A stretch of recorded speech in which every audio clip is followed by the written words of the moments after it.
Icumũrigĩrĩria kũbwatikana no gũkina kwa irigũri rĩa maguta ya petrol ime yense ya Kenya ni kubono museneta wa kaunti ya Nyamira Moskia Okong'o Omogeni bono anyare kuboria ababunge na boigo abaseneta obeke metwamo na boigo gusange birengererio buna baranyare gukonya abakenya kurwa ase muchando uyu kaukona kurwa ase constituency ya Luanda iyo gutoka ime kaunti ya Vihiga Moskia Okong'o boigo nigo aborire buna nerebuya umurai bwense gutegerera abakenya chinga kibune chiga ekero rigori ryo bugima rigenderete gukina kegima.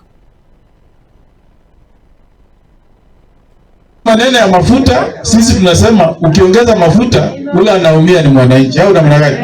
Si bei ya pikipiki itaenda juu? Na sisi tumesema tunataka wajumbe tuhesabiwe sisi wote. Turudi bunge. Tunasema kwamba sisi ndio wawakilishi wa nyinyi. Nyinyi ndio umetuchagua. Tuongee kwa niaba yenu. Si namna hiyo?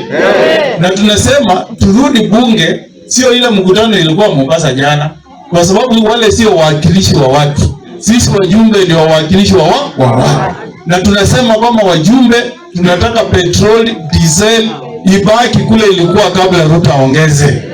Hiyo tuko pamoja? Ama mnataka iongezwe nyinyi?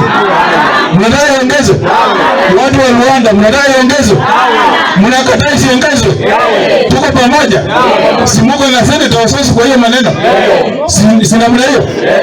Na tukisimama bunge tuhesabiwe. Mimi seneta wa Nyamira nisimame na watu wa Nyamira. Ososi asimame na watu wa wapi? Wa Vihiga. Si namna hiyo?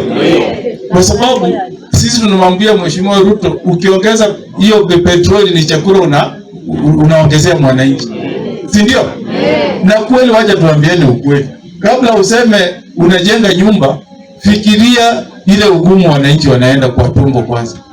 Si nyinyi mko hapa hata kumeza mate ni shida. Kwa sababu ya umasikini. Yaani kumeza mate ni shida. Lakini unaambiwa unajengewa ghorofa. Mnajua inauzwa pesa ngapi? 3,500,000. Ule hako na hiyo pesa atanunua nione hiyo. Mwenye hako naye. Niko mdogo na hiyo pesa.